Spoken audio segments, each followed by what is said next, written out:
Really sorry about that. There was a bit of a problem with the technicalities of things. We'll blame it all on the techie stuff. Sorry about that.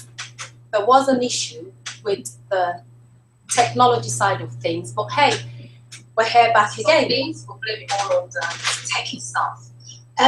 Sorry about that. There was an issue with the technology side of things, but hey, we're here back again. Okay. Techie stuff. Sorry about that. There was an issue. There is a bit of echoing going on. Should I carry on or should I just wait for it to start? Let's check your please. There is a bit of echoing. Should I carry on? So that we can get. Okay, guys, just a little bit of a problem with the feedback. I'm getting a lot of feedback. It's actually stopped now, Emma. Can I carry on? Okay, please carry on. Oh, okay. Now, sorry again for the lateness in the starting of today's webinar. We're about 12 minutes into it, but I do apologize because of the problems with trying to connect with our expert who will be joining in later on. So, good morning. It's Shola again, once again. Last month, I did speak to you about how to get your child into a good school. And I was overwhelmed with the feedback that I got back. And I am really, really grateful for all your feedback. And I'm really grateful as well for those of you that have actually taken the time to join this workshop this morning. I do have a few questions which I will be answering just before I hand over to Heidi, who will be speaking to us after I've shared a few points about how to prepare your child for major exams. One of the questions which I think I should answer right away is whether this recording or whether there will be a recording after this. Hopefully, all things being equal, Emma, we are recording, so there should be a recorded version on my webpage at sholalabi.com later on in a couple of hours after the live workshop. So, in today's workshop, we are going to be talking about exams, how to prepare your child for major exams. I remember a number of years ago when I started out as a teacher and I used to wonder, observations, assessments, exams, tests, formative, all kinds of assessments going on. And I remember whilst I was growing up, I remember whilst I was at school, we'd had an exam at the end of every year. And we had to prepare for these exams. It was like we had to do quite a lot of revision. We had to, create time to sit back, look at what we need to do, look at what we've learned, and all of those principles are still applicable today.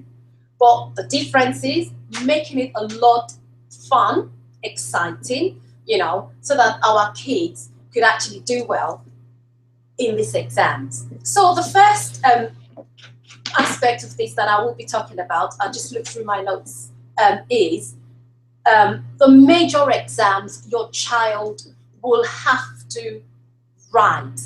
Okay, like I said earlier on, right from when your child is born, they're actually being observed. Before you'd actually leave hospital or before you'd leave the hospital, the child would have to be observed, they would have to be examined, and then once they actually start nursery, when they get into the early years, they also have observations. There's actually some criteria which they would be observed, they would be assessed, But whilst your child actually gets into primary school, which is the reception year, your child would have to take a report. That's if they've been at the nursery or they've been somewhere where they've been looked after before they go into reception. They will be taking, those reports into the first year in primary school. Like I said, these are all forms of assessment. They're exams, looking at the word of assessing, examining, they kind of have a similarity in their meaning. So a child would have, for most of them, they actually have an assessment at age 2, then they would have one in the reception year. But the main exam that your child would be put through would be the phonics screening test in year 1. And that's actually happening this week, I think, in schools. So that's how your child has actually adjusted or adapted to their phonics, which are the sounding of their letters, decoding, the words and breaking them into their sound. So that's the first major exam. How do you prepare for this? You just get your child to read. There's quite a lot of information. There's actually one website that I recommend, which is schoolruns.com. Fantastic website where there are, types of tests that your child could actually, listen to. This test, not necessarily you preparing for them, but it's just a matter of you just making sure your child can hear a word and then break it into their sounds. The other major exam is their Key Stage 1 SATs that they do in year 2. Same, it's actually a test based on what they've learned all throughout year 1 and in year 2. The main exams are the ones they do when they're in year 6. And there's actually 2 types. One's actually compulsory, which is the Key Stage 2 SATs exams. And every child in year 6 would have to write that exam. The other one are the 11+ exams, which I did speak about in my last webinar on how to get your child into a good school. And that's optional. You would have to apply for your child to write those exams. The next exam is once they get into secondary school, which is at Key Stage 3. The Key Stage 3 exams, I think in the year of 2010, were actually stopped. So there's no external exam, but they still have teacher assessments whilst they're at school.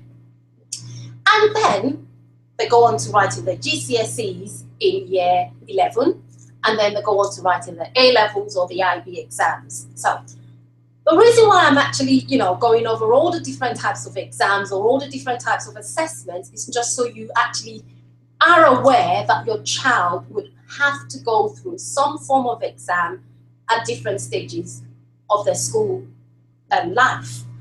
And I think it's actually important for us to kind of prepare them for these exams, make them ready or get them ready to be able to access these exams and do well in them. The next thing that I'd actually be talking about, I have talked about all the different exams or the different types of assessments that our children will be exposed to during their time at school. I would be talking about the GCSE exams, just going over some of the things that we need to be aware of as parents so that we can actually prepare our children for this major exam. And this is the exam they actually take whilst they're at 16 and when they're in year 11. So the secondary school, the last year in secondary school. There are quite a lot of things that we need to be aware of as parents. The first thing would be the different exam boards. Yes, the different exam boards. So your child could actually be writing their English exam with a different exam board than what they would be writing in their maths exams. Yeah, I know that can sound a bit confusing, but I will explain that in a bit more detail. So for some of them, I've just made a list of them here, which we will be making available, on the website, or we'll actually make them available so you can actually have access to this information. But what I would do is I would just show you, very briefly, my notes here, they're a bit scatty, but please bear with me, So these are the different times. I'm not sure whether you could see that. These are the different exam boards, so one of them is called, or the first one I would actually talk about is called the AQA. Some teachers will call it the AQA, exam board. So the AQA exam board actually have specifications for all the different subjects. So there's maths, there's English, there's science, there's history, there's geography. So with that exam board, they actually have a specification for all subjects. Another exam board which your child can actually be writing one exam in would be the Edexcel, which is the second one on there. So you've got the AQA at the top, you've got the Edexcel, which is the next one. And thirdly, you've got the OCR. I'm just going to fly through this really quickly. And then you've got one that's, it's called a WJEC, which is actually the Welsh. It's a Welsh exam board. And finally, there's a CCEA, which is, an exam board for from Northern Ireland.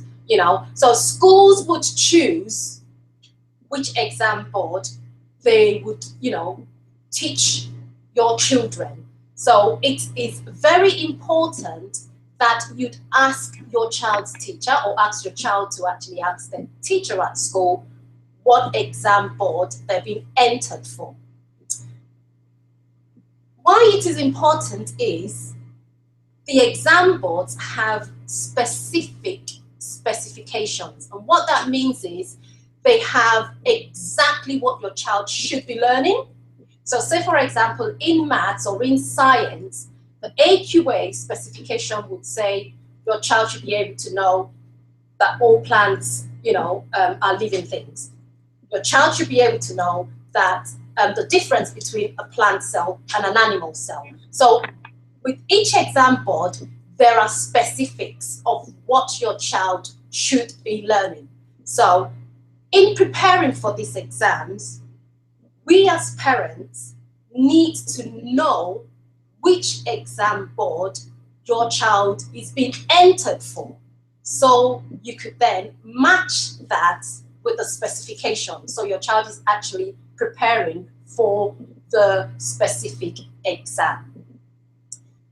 I would stop here and also say that if you have any questions, my fantastic Em is here who would actually take them, and I'll try and answer them as I go on, or I'll answer them at the end. I do have a few which I will be actually answering before I finish.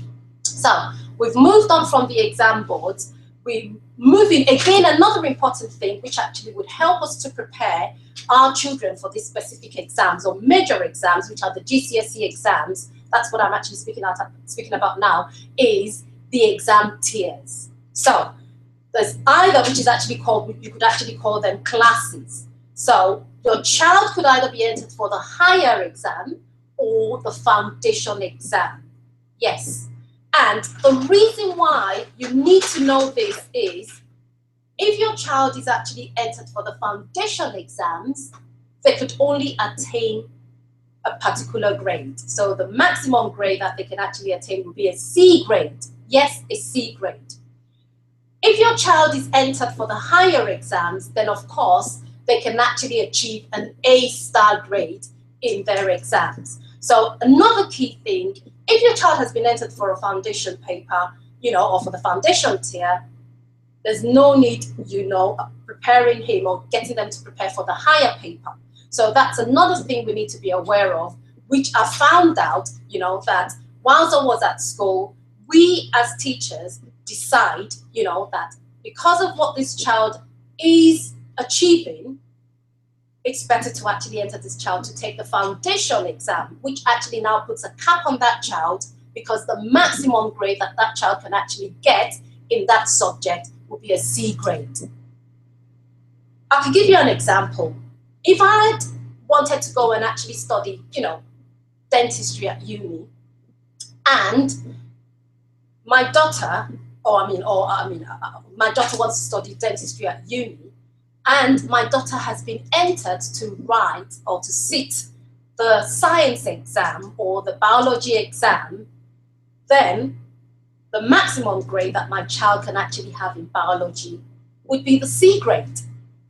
And that already puts her at a disadvantage, because of course, there will be other students who would have been entered for the higher exam and will be getting an A and an A-star grade. So that is something we need to be aware of. Now going into the nitty-gritty of things.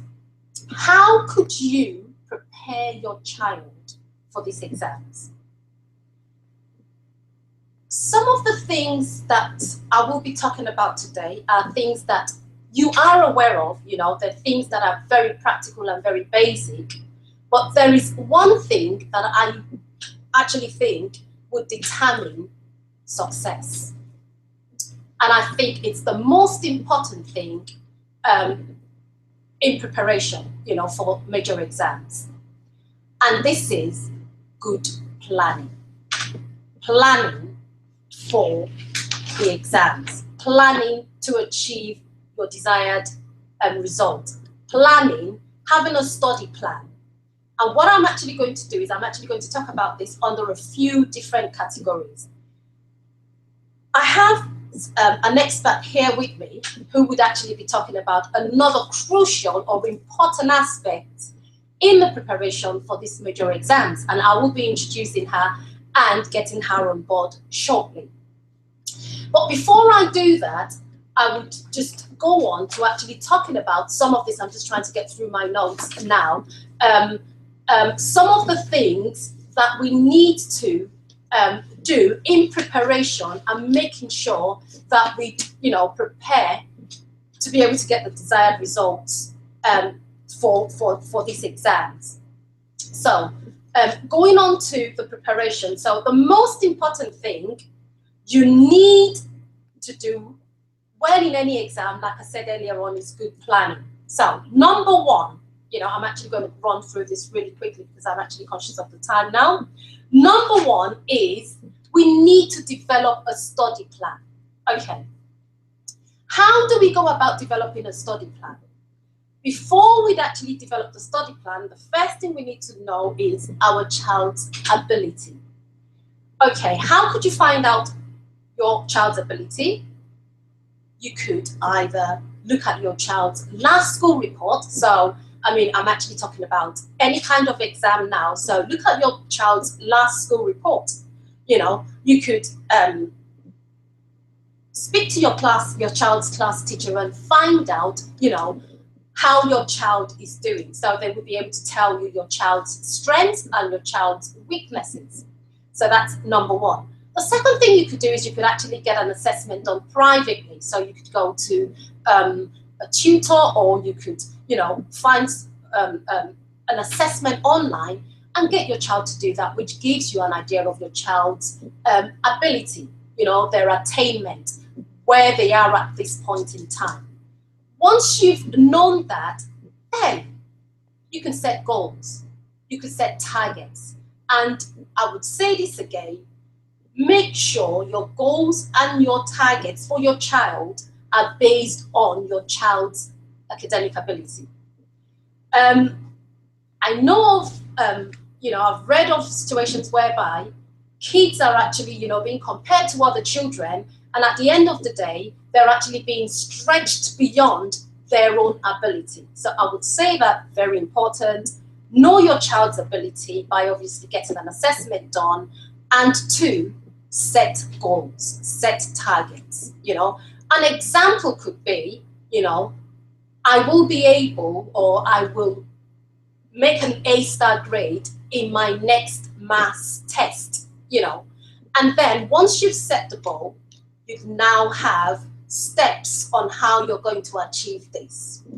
And I would go through some of these tests and steps now. So list down the different tasks you need to do. So one of the tasks could be, so the goal is, I will be getting an A-star in my next maths exam, or I might be achieving 90% in my next maths exam. So then you'd now set down a couple of tasks, how you're going to achieve this goal. So one of them could be, I would complete all my maths homework before the deadline date. I will do 10 extra maths questions every evening. That's very ambitious. I might do 10 math extra questions from my textbook every week, and also I might go on to that topic, that we're learning at school, where I'm actually trying to get a 90%. I would go on BBC Bite Size and do a couple of questions under that topic area. So, and once you do this, just tick them off the box. So, of course, once you do it for week one, give it a tick, which gives the child a sense of achievement that absolutely I have achieved one of the tasks. So have a study plan, set goals on the study plan, so these are some of the ways in which you could actually help prepare your child. So have a study plan, set goals. The next thing I'm actually going to talk about really quickly. Oh yeah, questions are coming in now. Fantastic. So Titi is asking, do parents have any say as to which exams their children sit? That is foundation or higher. Do parents have a say? Yes, you do, but I would actually just say something now. If your child has actually been put forward for doing the foundation paper, then that would have been based on what he is achieving or what he has achieved. So the teacher would make the decision based on what he's achieving or what he has achieved. You as a parent have a right to say, hang on a minute, I want my child to actually be entered for the higher paper. Then actions would have to be put in place.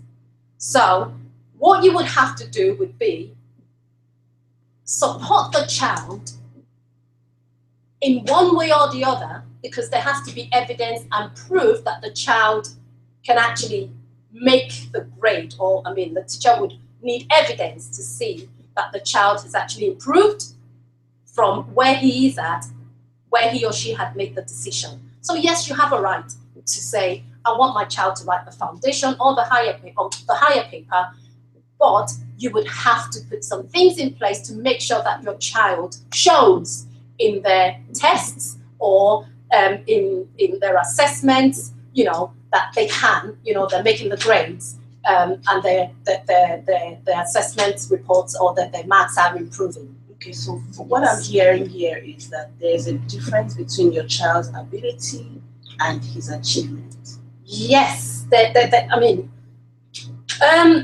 you might see that the child has the ability, but he's not achieving. Yes, and that could be due to so many reasons. I do have quite a lot of children, that I've actually taught or I'm still teaching at the moment, who have a lot of potential in them, but prefer to do the barest minimum.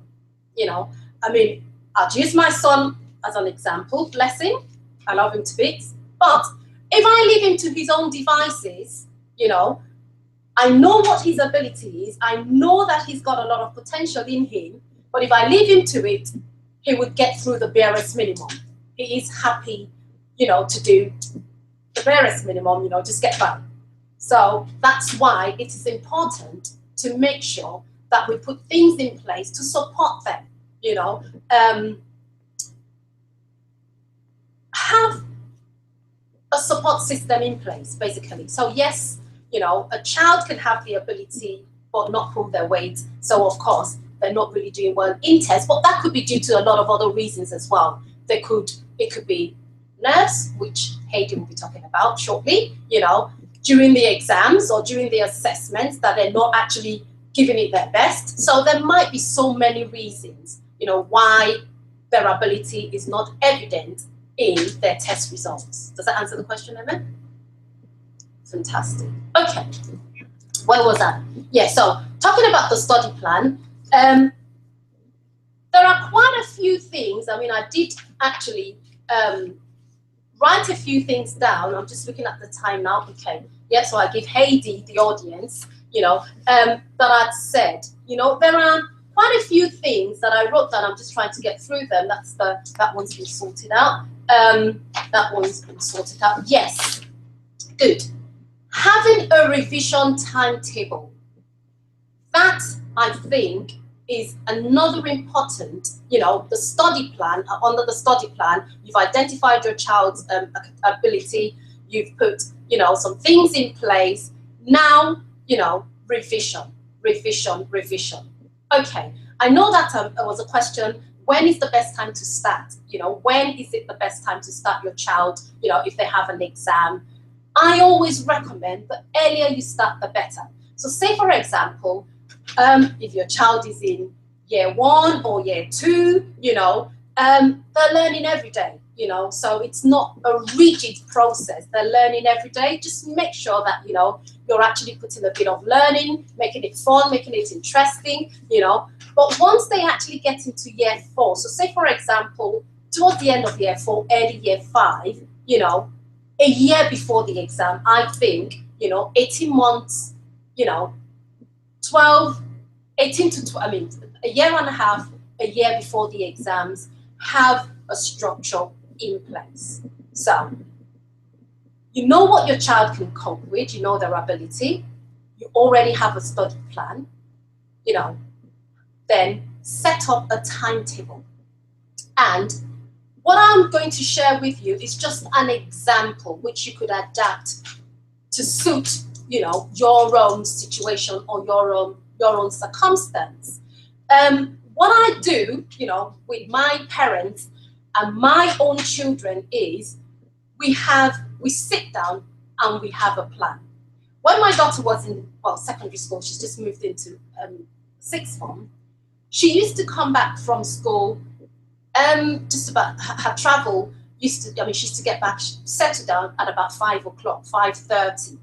So what I then used to do was, I mean, I would go show you this in a minute. These are some of the things which I'm not sure whether you could see that, you know, but we would, I mean, try and get something up so you could actually download at some point. So what I used to do is we'd have a revision timetable. And she used to do that herself once she actually got into, I mean, yes, year 8. She took charge, she took ownership of her revision timetable. I'm not sure about my son though, you know, but we'll get there. So what I always do is we divide the after school times into an hour slot. So she gets back from school at 5, she winds down, you know, she has a snack, she checks her phone, and then by about 5:30, you know, she is settled. I mean, give or take, you know, sometimes it's earlier, sometimes it's a bit later. But then from whenever that time is, say for example, 5:30 to 6:30, she does one subject. I would explain about that again as well, because of course, there is a way by which we do this, you know. After the hour, she has a 15-minute break. So sometimes she will do 45 minutes and then take the 15 minutes, but we just, you know, we're quite flexible about it. So you have an hour, she has a 15-minute break, and then she goes back. During the 15-minute break, she can do, you know, wind down again, go for a snack, have a drink of water, you know, check her phone. We try as much as possible not to do that because that could be a distraction where the 15 minutes extends to 25 minutes, extends to half an hour.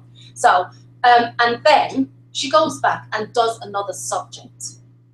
You know, again, we then put dinner time. So, I mean, like I said, it would depend on, you know, the time your child gets back from school, but we try and get as much in as possible. And we only do this from Monday through to Friday. The weekends are a bit of a free, you know, I mean, depending on how soon you start or how much time you've got to the exam.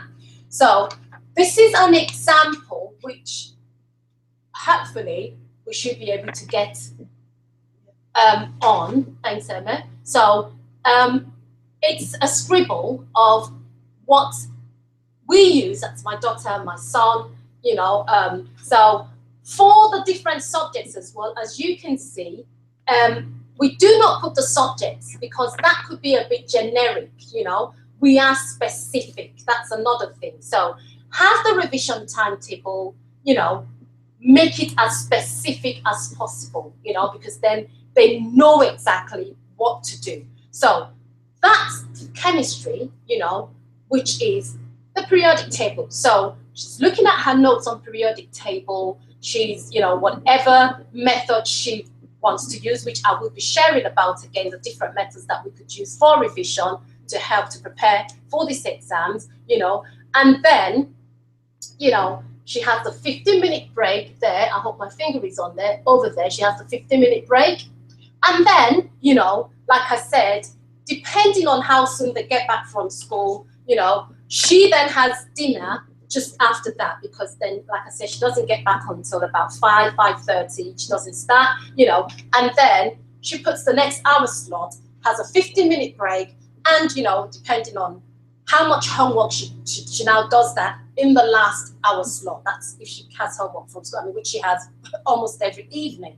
So that's an example or a sample of a revision timetable that you could adapt, which I believe having a plan, making it plain, making it visible for your child to see what they need to do and when they need to do it, I actually think this is an absolutely amazing idea. It works for my children. It works for all my parents and the kids that I've used it with, in the past, and we still use it with them. So that's to do with the revision timetable. So have one in place, have one handy, and put it where you could see, put it where your child can actually see. Like I said, my daughter does it herself now, but I still do it for my son, so at least he knows. And, we'll do it together. The next thing is, after you've actually got the revision timetable in place, I'm just trying to get through my notes here. Are there any more questions? Oh, okay. Revision, yes, so the type of revision strategy or technique.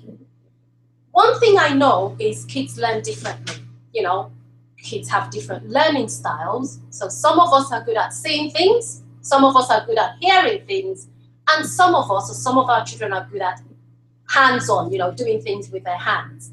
So another thing to be aware of in order to help them to prepare for these exams is know how best your child learns and then adapt the methods, that they use, for the revision. So, one of the things, I'm just going to go through my notes here, the revision methods that you could use is, number one, especially for the audio learner, the visual learner, those that actually see, the learn by seeing, is they like writing notes. So I am a visual learner. I like writing notes. As you can see, I've got them all over the place, So break the notes down into little bits and pieces. So I've got quite a number of them here, So if that works for your child, get get index cards. My daughter loves that as well. Get the index cards. Write a whole, it could be one topic. And again, going over specific topic areas, So if it's the periodic table, write the title on the front, of the index card, the periodic table. And on the other side, just make it as brief as possible. Notes. It's not meant to be the whole textbook, So just important notes. Get them to jot them down, And then they could read it, they could hide it, they could rewrite it, they could check it, That's for those that actually learn by seeing, I do that a lot, Revision cards, or posters as well, My daughter too actually learns a lot by, she actually has a mixture of learning styles. So she has lots of posters, with, bullet points just to remember, to help her to recall, to remember what she's learning or what she's revising. Index cards as well, those are very good, for the visual learner. Write keywords on one side, write all the jargons at the back of the card, just whatever works. Try with your child. And once you try and you know that, yes, this works, then let them just carry on using the method that works for them. Yes? You have a question. Okay. Adenike Johnson she says, thanks for all these free tips as usual. Is there any advice you can give on studying for subjects or topics that your child may find fantastic? Okay. That was one of the things I was actually going to say as well whilst I carried on. For most of our children, or for us as well as adults, we tend to do what we like, what we know, Building the revision timetable, like I said, know your child's, their strengths, their weaknesses, put them, make sure that there is a balance of, the strong subjects and the weaker subjects. Knowing how your child learns, you know, I mean, for some kids, I was actually going to go through all of this. Practice, just going over, practice, practice, practice, you know, just going over the topic, going over it, writing it out again, encouraging them, you know, look for ways by which, and one of the other ways is, I mean, using apps as well. So I remember that my daughter did not like geography. I mean, actually, no, not geography, history. She loves geography and history. So she looked for an app, you know, because of course she really likes using apps, and she likes technology. So she uses that, you know, to help. She'll speak into it, make notes, and use that as well. So whatever your child loves to do, loves to use that as a tool to help them with those difficult subjects, the subjects they find boring, the subjects they don't like doing, you know. So use whatever your child loves to help them, you know, love the subject, you know. It could be watching a video clip about, you know, that topic, if it's something in history, you know, just get them, or just take them somewhere, you know, I mean, the Natural Museum, the History Museum, you know, so at least, you know, it's not just sitting down, revising, you know, just looking for ways by which you could actually get the interest of the child for the subject, but they still have to get through. Yeah. Okay, so make a poster of facts. That's another method. Use your friends. So yes, as long as that would not come as a distraction, if your child has a friend, they can actually sit down and brainstorm and bounce ideas. The way by which you know that you've actually learned something is when you could actually retell it. So of course, when, you know, the friend is around, they can actually, you know, look through and talk through. You tell me what this is, and then they listen. And then whatever is missing, your friend can actually jot it down, and you then fill that up. Okay? And then finally, practicing test papers, which I think would actually be, for most of the questions I've had, you know, how could you improve your kids that are always getting borderline marks? That's, of course, for exams. What could you do? Practice, practice, practice. You know, there are a lot of practice papers out there, you know. I mean, there's quite a lot of, for all the different exams. If you go on to the, for the GCSE exams, there are lots and lots and lots of past papers that you could download and you could use with your child, practicing them, using them to check against the mark scheme, you know. So practice, practice, practice.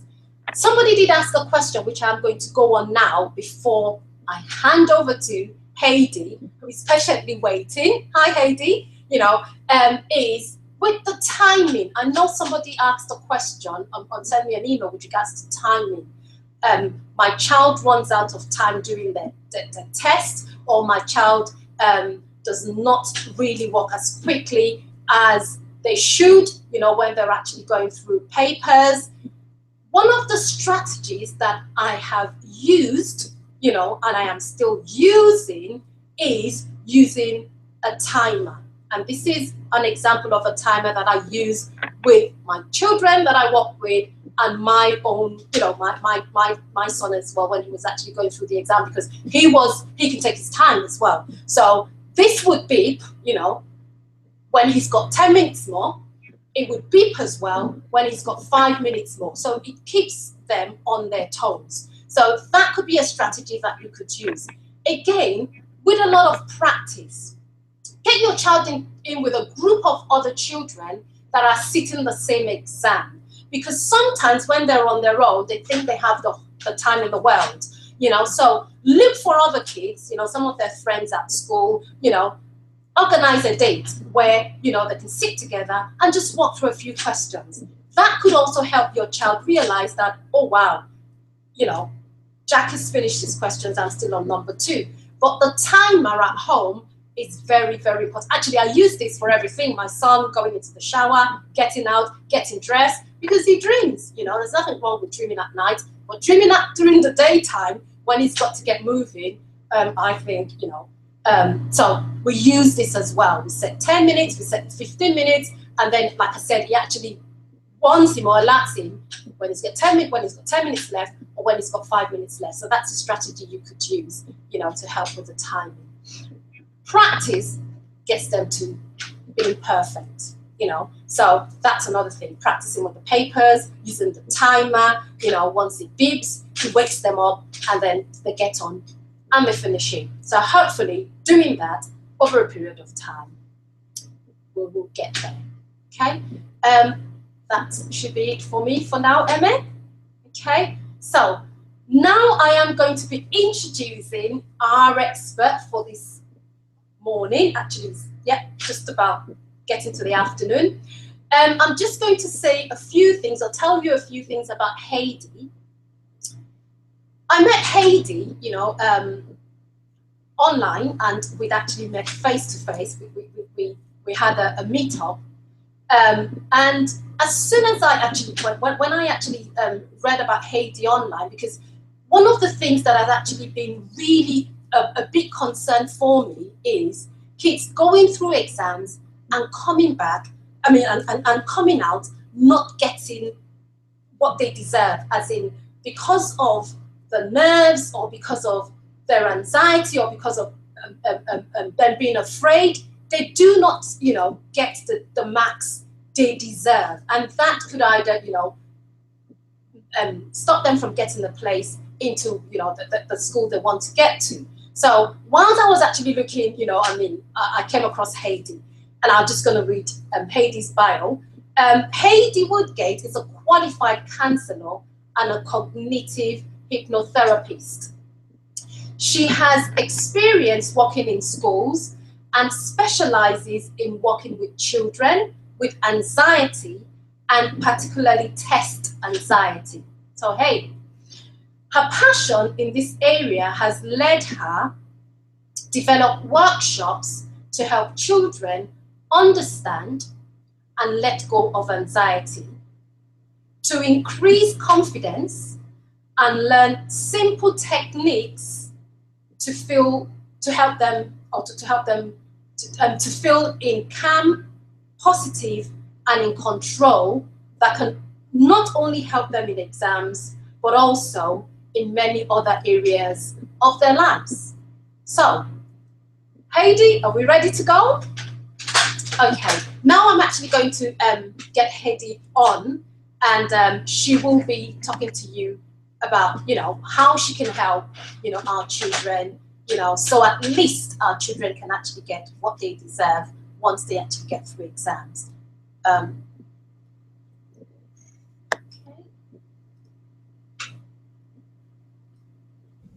Hi, Heidi. Hello there. Hello. Can you hear me? I can hear you. Excellent.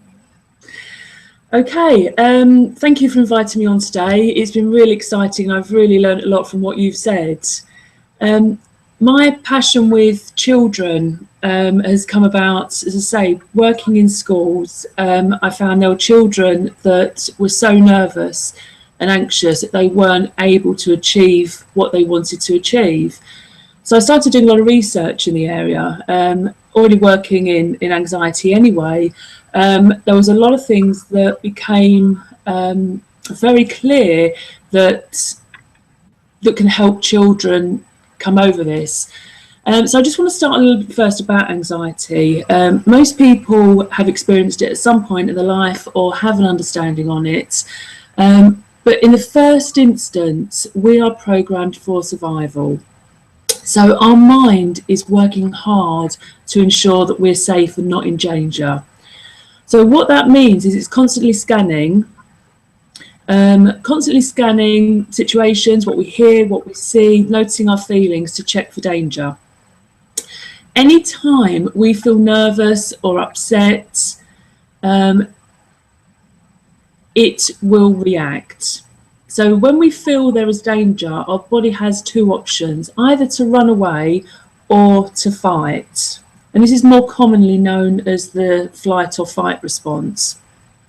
So basically, if we sense danger, the mind activates what it calls the worry response. And it's effectively an energy boost that allows us to do the fighting or do the fleeing. So you're probably wondering what this has got to do with tests and exams. What the mind doesn't do is analyse the situation. It doesn't consider how real is this danger. It acts exactly the same for any situation we're facing that we worry about or we feel nervous. So basically, putting that another way, there isn't a hierarchy of danger in the mind. The body responds to danger in the same way. The mind doesn't say, am I in physical danger? As soon as it senses worry, fear, anxiety, it reacts back to basically to cavemen days, and it needs a quick reaction to danger. In those days, it meant the difference between life and death. So we're programmed to react to danger. However, the mind also reacts to simple thoughts.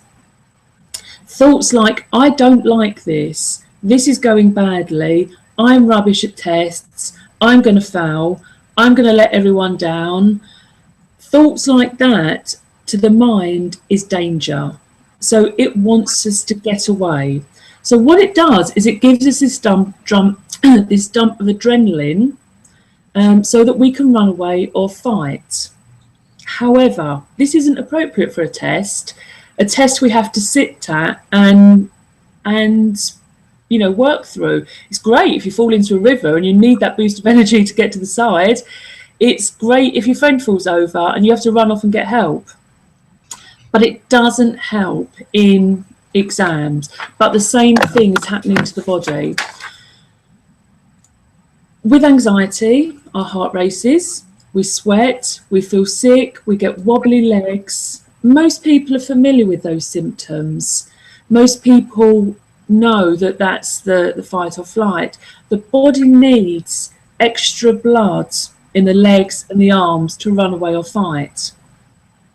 So what the mind does to help us in these situations that it perceives there to be danger, what it does is takes blood away from the areas of the body that don't need it.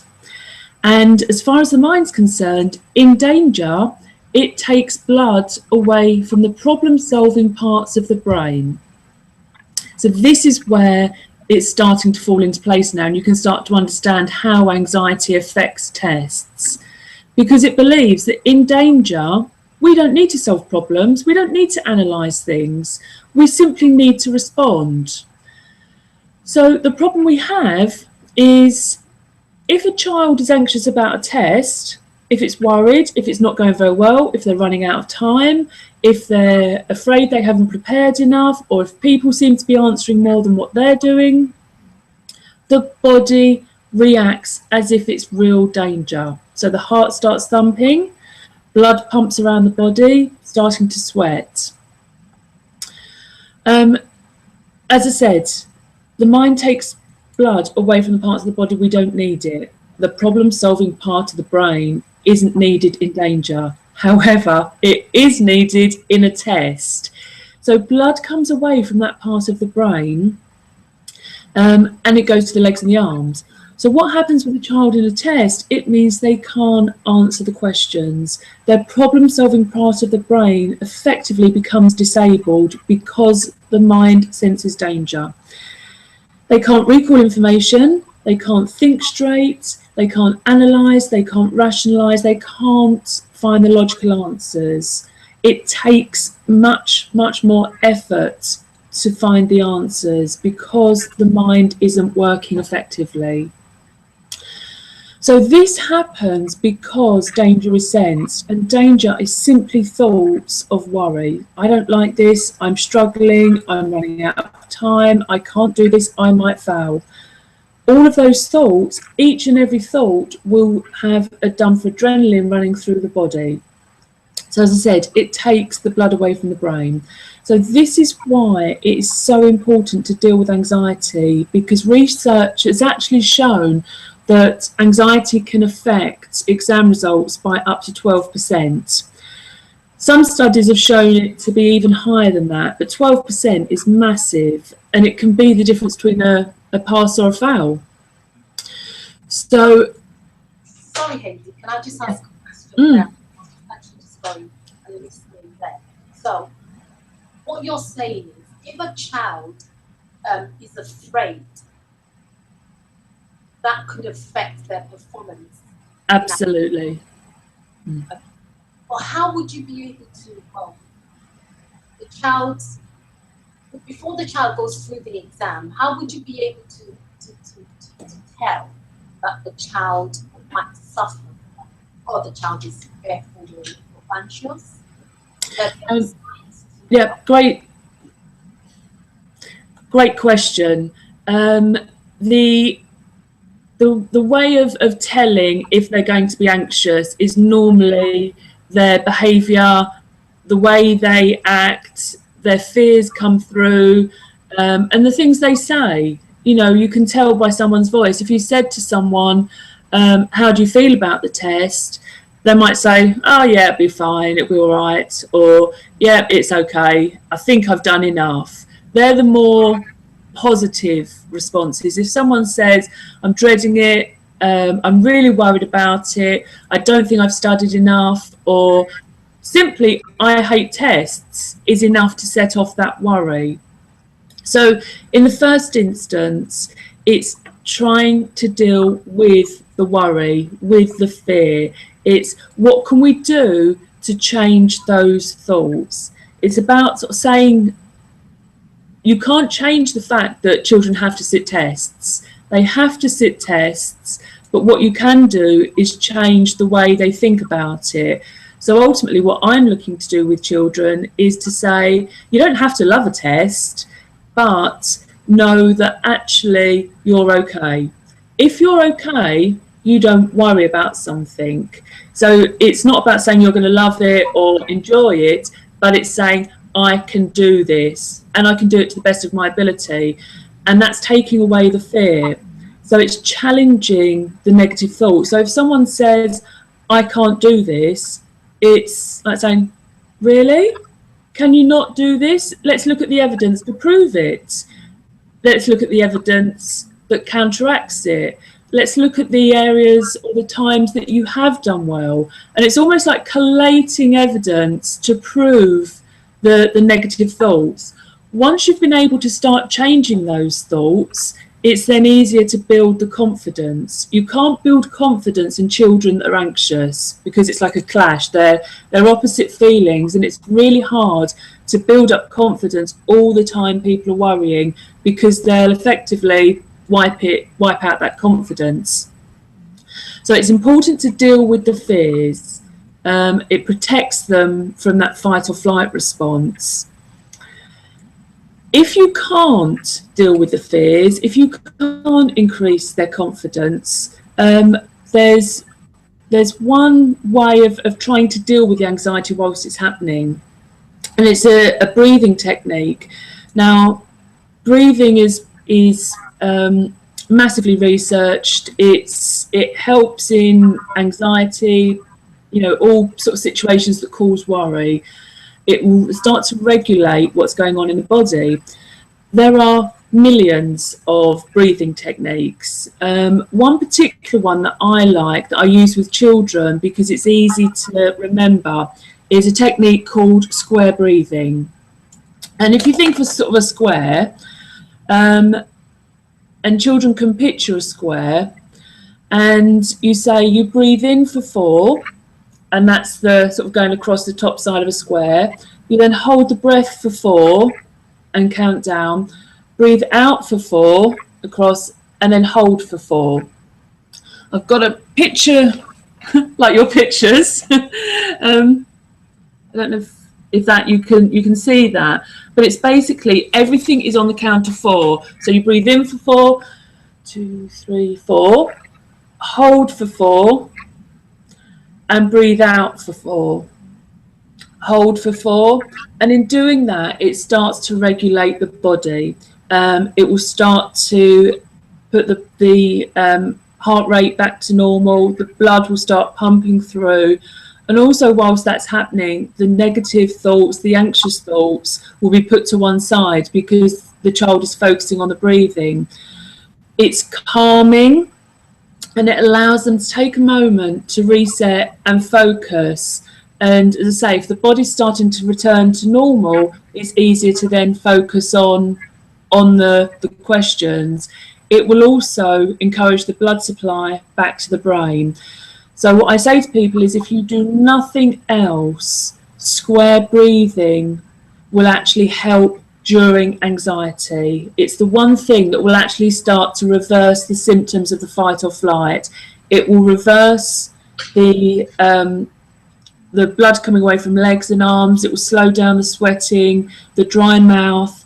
Obviously, it's better to deal with the root of the anxiety, because then it doesn't kick in. But if you're unable to do that, the short fix is focusing on breathing. And one of the other things I say to children to do at the same time is just to put their hands flat on the desk whilst they do that, because in doing so, desks or tables are normally quite cool, and it will start to reduce the temperature. And so if you've got your hands flat on the table and you focus on the breathing, you only need to do, say, 4 or 5 breaths, and it will actually start to reverse the flight or flight response. So hands on the desk, and it will start to sort of cool the hands, because hands get very sweaty. So it will cool the hands, and then the square breathing will actually start to reverse the symptoms of anxiety. But anxiety can cause massive problems with children, and it's one of those things that is easily changed. Not everyone is anxious, so children have learnt it because they're worried. And if you worry about something, you can actually reverse it. Does that all make sense? Yeah, it's making perfect sense, Heidi. Emma has a question. Yes. Is it possible to pass on your anxiety to the child? Is it possible to pass on anxiety to a child? Was that? As a parent, of course, Yeah. I would actually, from my experience for the whole of last year, when my son was actually writing exams, I was anxious. So Emma's asking, Yes. pass the anxiety down to the child. It is. I mean, there are at least a couple of ways. The first one is it can be learned behaviour, because we learn from people around us. So if the primary carers are particularly anxious, it becomes very easy to copy and to learn it, because we copy behaviours of the people around us. It doesn't necessarily mean if there is an anxious parent, there'll be an anxious child, because some people that are quite highly confident, don't pick up on it. Also, anxiety, like every other emotion, is contagious. You might know yourself, if you're with somebody that's happy, smiling and laughing, you tend to fall into their pattern as well and pick up on it. You laugh with them, you smile with them. Likewise with children, if there's half a dozen children and a couple are anxious or worried and say things, this is going to be awful, this is going to be really bad, it's going to be the hardest test we've ever done, oh, it's going to be dreadful, it's easy to catch it. It takes a strong person to actually reject those thoughts and sort of dismiss them and stay calm within themselves. But if people are aware of the fact they can catch anxiety, then they can sort of stay grounded and calm. But most people don't realise that, particularly children especially, they don't realise that they can catch it. But if someone's angry, it's easy to catch that emotion. So if you can, be around positive people, because it will seriously help. Okay, so Heidi, can I just, this is something that I'm actually thinking about while you're speaking. Okay, for children who are preparing for exams, I know you do have workshops where you can, work with them and teach them how to cope, just in case. I'm just going to switch. How to cope with the anxiety. So my question, Heidi, is, would you advise kids to write or go for mock exams, have a pre-exam experience, so they can actually, so we could tell how the child would cope on the day of the exam, So say, for example, with the 11 plus exams, there are quite a number of mock tests, you know. Sure. Go for that. Okay. Yeah. Yes. It's always for once you've done something once, it can take away the fear, because people look at things and think, I've done that, I survived, I got through it. The difficult thing is if it's a disaster, and if someone doesn't do very well, then it can actually create more anxiety. But that also then gives you the ability or the timing to work with that anxiety and reverse it. It's better to work with it up front than deal with it closer to it. So if you do a mock paper and it doesn't go very well and someone's anxious, you can actually then deal with the anxiety, build up the confidence, so that when they get to the real one, you can say, you know, you have experience of sitting it, and it didn't go as well as you hoped, but we've learnt this, we've learnt this, we've learnt this, and you find the positive things to reinforce it. If it goes really well, fantastic. You can then again reinforce the confidence. You've done it once, it went well, you know, you achieved this, you achieved that, you're successful here, this is the parts we liked, this is what you learnt, you know, emotionally as well, this is how we built your confidence. So you can reinforce it. The only, as I say, the only thing with doing tests, mock tests before, is if you don't reframe the anxiety. So if you don't actually look at it and work it through, does that make sense? If you just leave the child with the anxiety, it's going to grow and get bigger. But if you say you were brave in doing it, it shows you're determined, it shows you're strong, it shows that you know, you've got more skills, and you can build on the confidence. So it can work very well. Yeah, that was actually I wanted to speak. So I know that you've actually explained to us, you know, the impact of exam anxiety, and this is, you know, applicable to any child, you know, and how it can affect results. You know, we want results, don't we? Absolutely, yeah. So of course, if this is an area that we could actually deal with, you know, by some of the strategies that you've taught us on how to deal with, then I think, you know, it's something worth, you know, investigating. You know. Yeah, it's one of the things that can be easily changed, and that's the great thing about anxiety, is you can unlearn it. Just like you learn to be anxious, you can unlearn it, so it can be changed. There's another question that you just come to me. When you want to do something new, something you've never done before, and you're nervous, you know, is that normal? Yeah, again, it's the nerves come in because of a fear, and it could be the fear of looking stupid in front of friends, it could be the fear of saying the wrong thing, it could be the fear of misunderstanding, it could be the fear of generally not looking your best, and that's the worry. And so because you've got nothing to say, if you've done it before, you can say, yes, I can do this, but if you've got nothing to compare it to, nerves are normal. But the self-talk you have, if you're able to say, yes, I've done lots of new things before and I've survived and I've done okay and I've got experience in other areas, you know, the self-talk that you use can alleviate a lot of it. Okay.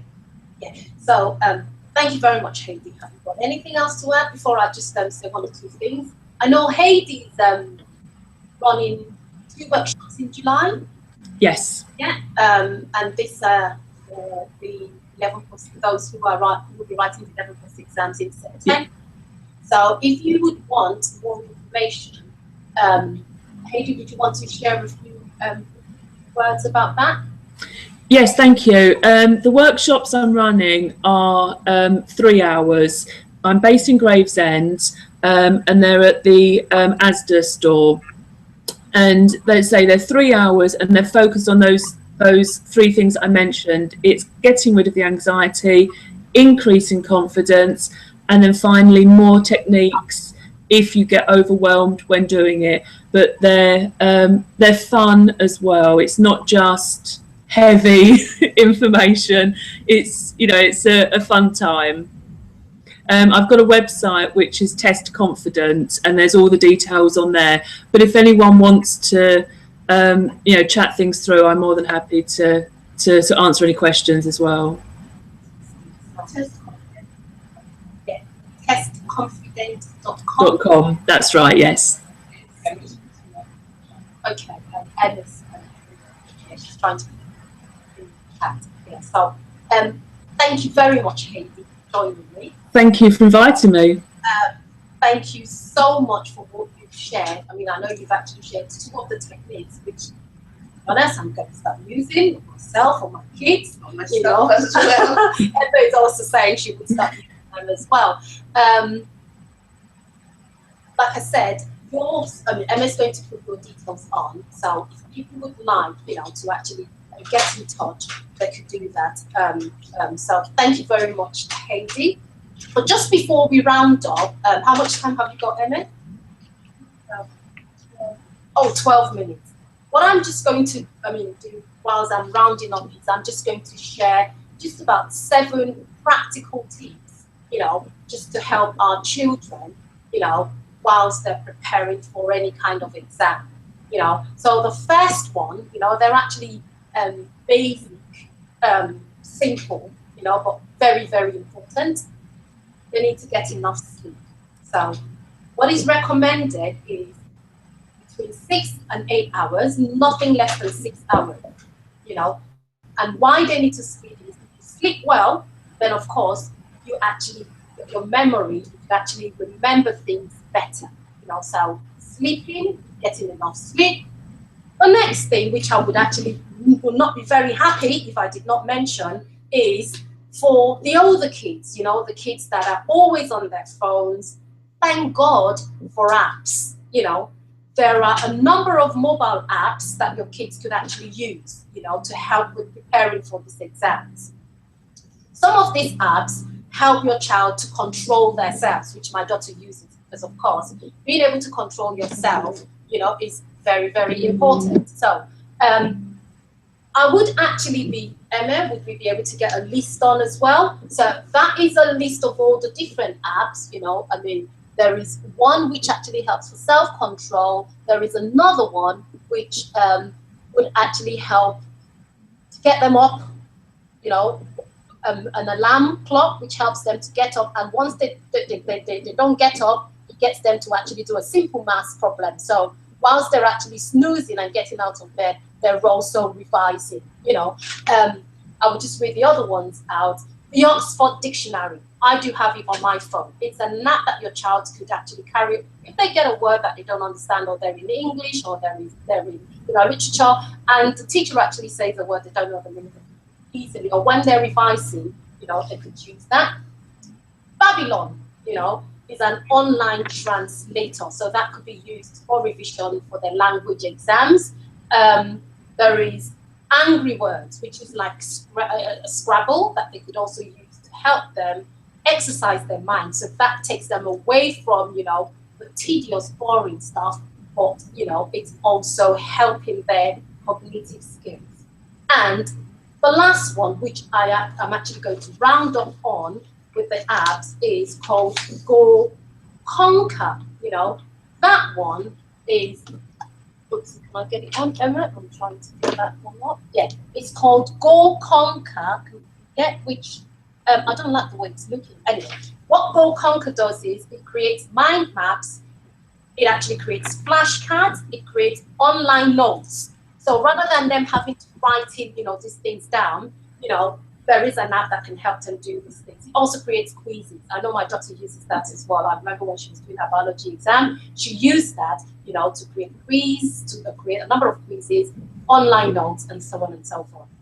So mobile apps, use them, eat the right foods. I talked about this the last time. Get organized. So organization get the revision plan, get the study plan, and get going. Avoid negative people. So, of course, your child's friends might be, saying things that, oh, it's so difficult, like Heidi had said, try and eliminate the negative stuff, Listen to classical music. I remember when I was teaching, when I was in mainstream teaching, I used to put, classical music on, and that had a positive effect on the behavior of the students in the class.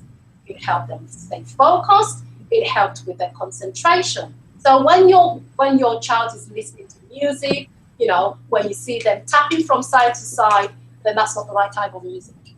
Get them to download, classical music, and apparently research says it helps them to focus a bit better.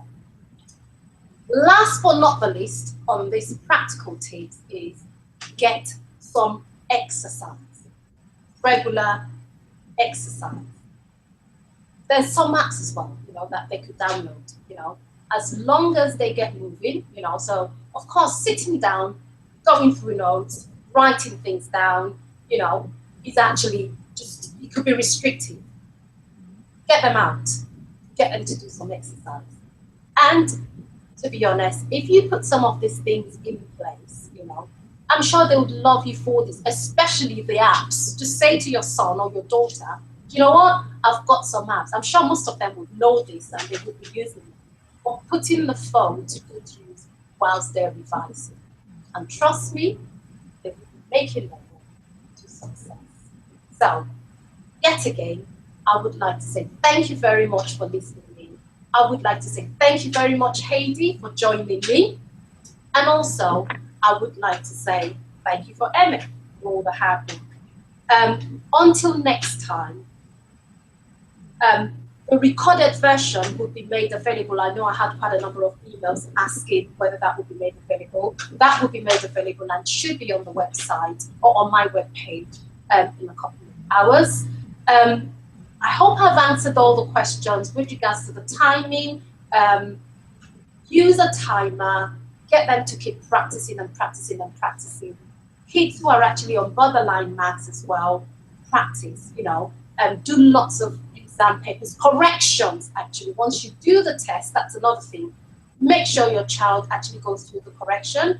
If you have somebody who actually knows these things, it's pointless walking through the papers and not getting your child to actually, of course, if they're borderline, that means they're getting some questions wrong. Get them to walk through the correction to these questions and they understand why they're getting them wrong. So I think I've answered all the questions, Evan. Or are there any questions pending? Yeah. Okay, so that's it from us today, and I look forward to speaking to you again soon. See you later. Bye.